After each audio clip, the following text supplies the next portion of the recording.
कोशिश तो कर, हल निकलेगा, आज नहीं तो कल निकलेगा। बिल्कुल।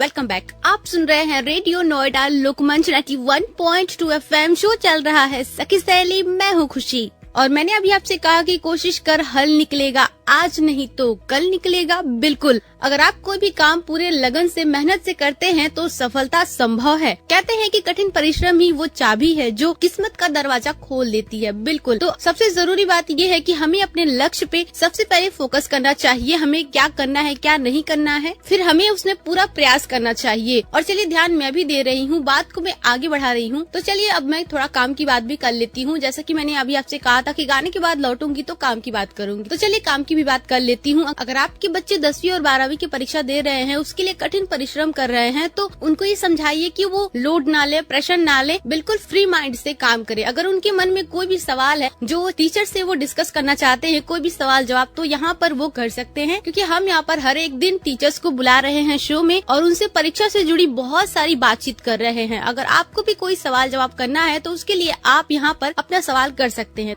8742937912 इस नंबर पे आप मुझे कॉल कर सकते हैं और पूछ सकते हैं कोई भी सवाल। तो मैं यहाँ पर आपके कॉल का वेट कर रही हूँ। और चलिए मैं बात को थोड़ा आगे बढ़ा रही हूँ। और आज हमारे शो में एक बहुत ही खास मेहमान है, उनसे मैं आपकी जान पहचान करवा देती हूँ। तो सबसे पहले मैम, शो में जुड़ने के लिए बहुत बहुत स्वागत है आपका। मैम, पहले आप अपने बारे में बताइए, आप कहाँ से हैं और आप क्या करती हैं, अपना अनुभव शेयर करिए। जी नमस्कार, मैं डॉली कुमारी बहुत बहुत धन्यवाद देती हूँ जो आपने मुझे रेडियो नोएडा लोकमंच में आमंत्रित किया।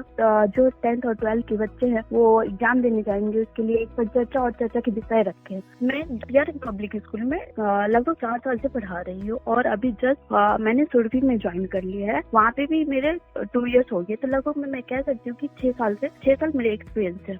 अच्छा मैम, परीक्षा के लिए बच्चों को क्या टिप्स आप देना चाहेंगी? मैं यही टिप्स देना चाहूंगी कि बच्चे अगर नियमित रूप से पढ़ाई करेंगे तो वो सफल जरूर होंगे। और अगर स्टडी करने से पहले अगर कोई प्लान बना ले और टाइम टेबल बना ले तो और अच्छे से कर पाएंगे। और किसी भी एग्जाम से अगर जब हम अपनी प्रिपरेशन कर लेते हैं तो प्रिपरेशन करने के बाद 15 डेज या 20 डेज जो है वो हमें पर्याप्त रिवीजन करने के लिए टाइम निकालना चाहिए कि हम जितना हो सके उतना रिवीजन करें और अनुशासित रहे, आत्म परीक्षण करते रहे। ठीक है मैम?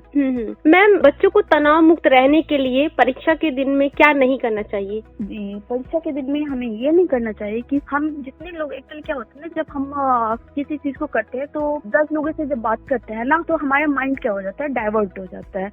और डाइवर्ट होने 10 लोग 10 तरीके से बातें कहेंगे तो फिर हमारे दिमाग जो है वो डाइवर्ट हो जाता है, हम अच्छे से स्टडी पे फोकस नहीं कर पाते। तो परीक्षा के टाइम में मेरा कहना है कि जितना कम हो सके उतने कम बात करें। जी बिल्कुल मैम। मैम, परीक्षा हॉल में बच्चों को क्या नहीं करना चाहिए?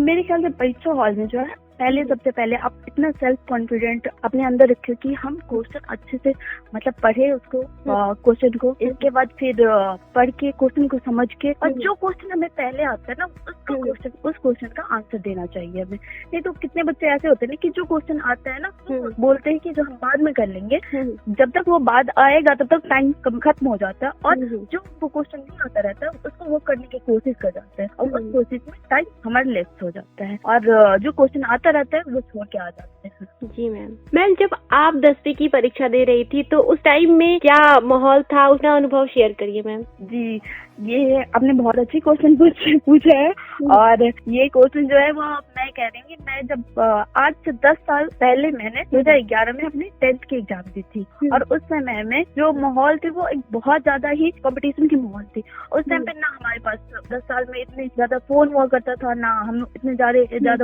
यूट्यूब और गूगल के बारे में पता भी नहीं था। जब घर में फोन ही नहीं है तो पता कहाँ से होगा। तो हम लोग अपने साथी से प्रश्न पूछते थे, एक दूसरे में सॉल्व करते थे और इससे ही हम अपना जो हमारी परेशानी होती थी, जो भी हमें प्रॉब्लम होती थी वो सॉल्व किया करते थे। और सुबह 4:30 बजे उठ के पढ़ा करते थे क्योंकि उस टाइम पे जो होता है वो 4 बजे का जो समय होता है ना बहुत ही अच्छा और एकदम टैलेंट होता है। अगर उस टाइम पे आप उठ के पढ़ोगे ना दिमाग आपके बहुत ज्यादा फोकस होती है पढ़ाई पे। जी मैम। मैम, परीक्षा अच्छे से हो इसके लिए उनके माता पिता का क्या सहयोग होना चाहिए, क्या भूमिका होनी चाहिए? जी बिल्कुल, आपने सही क्वेश्चन पूछा और मैं यही कहना चाहूंगी, माता पिता कभी भी बच्चे पे ज्यादा दबाव न डालें कि तुम हमेशा पढ़ते रहो। उससे बच्चा क्या होता है, इरिटेट हो जाता है और उसको बैठ तो जाता है, पूरे दिन बुक लेके बैठ जाता है। पेरेंट्स को और माता पिता को ये चाहिए कि उसको ज्यादा टाइम दबाव ना डाले और हो सके शाम के टाइम में पूरी दिन की रिपोर्ट, तो बच्चे क्या करते हैं क्या सबकी उनकी रिपोर्ट लेनी चाहिए। हमेशा उन पे दबाव नहीं डालना चाहिए, मेरे ख्याल। जी मैम। मैम, परीक्षा के लिए बच्चों को क्या रणनीति बनाना चाहिए? परीक्षा से पहले जो फिर 10 डेज जो है वो अपने रिवीजन के लिए रखना चाहिए कि जो हम रिवाइज कर सके ज्यादा से ज्यादा, और अपना आत्म परीक्षण करें कि कितना हमारी सिलेबस है वो कितना हमने कवर कर लिया है, और जो भी कवर किया उसी पे ज्यादा फोकस रखना चाहिए। न्यू चीज पे ज्यादा वो नहीं करते मेरे ख्याल से, क्योंकि हम जब न्यू चीज को टच करते हैं तो पुराने जो हमने जितने कवर कर चुके हैं सिलेबस को वो हम भूल जाते हैं। तो इसलिए परीक्षा से पहले उस चीज को हमें ज्यादा नहीं, जो हमने किया है कंप्लीट उस पे ज्यादा फोकस होना चाहिए हमारी। जी मैम। मैम, परीक्षा हॉल में प्रश्न पत्र हल करने के लिए बच्चों को किन बातों पे ज्यादा ध्यान देना चाहिए? जी, तो सबसे पहले तो क्वेश्चन को हमें अच्छे से समझना चाहिए। एक बार भी नहीं समझ में आता है, 2 बार में उसको समझे। जब तक हम समझेंगे नहीं क्वेश्चन को, प्रश्न पत्र को, तब तक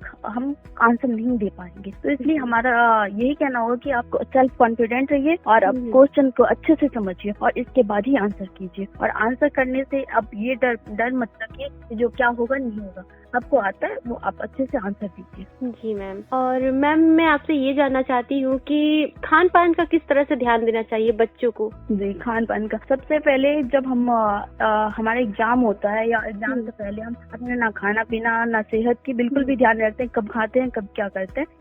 तो सबसे पहले हमें एक तो मेडिटेशन हमेशा मतलब मेडिटेशन करना चाहिए।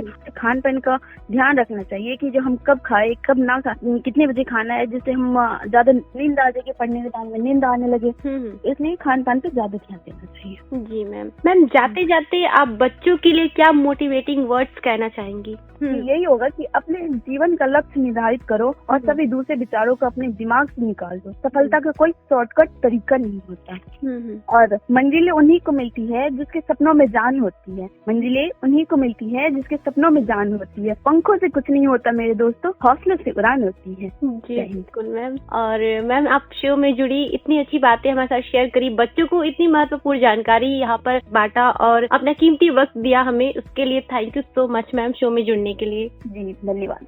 तो सखियों और बच्चों, आपने सुना डॉली मैम को, इन्होंने ढेर सारी बातचीत करी हमारे साथ, परीक्षा से जुड़ी हुई ढेर सारी बातचीत यहाँ पर शेयर करी। और अगर आपको भी कुछ कहना है, बताना है, शो से जुड़ी हुई कोई भी बात कहना है, तो उसके लिए आप मुझे कॉल कर सकते हैं 8742937912। इस नंबर पे आप मुझे बता सकते हैं। और अब मैं यहाँ से जा रही हूँ, अब आऊंगी आपसे मिलने के लिए मंडे को। तब तक आप अपना बहुत सारा ख्याल रखिए, हंसते रहिए, मुस्कुराते रहिए, जहाँ भी रहिए खुश रहिए और पढ़ाई पे ध्यान दीजिए। शो चल रहा था सखी सहेली, मैं हूँ खुशी, आप सुन रहे हैं रेडियो नोएडा लोकमंच 91.2 FM, आपकी अपनी आवाज। Bye bye, take care.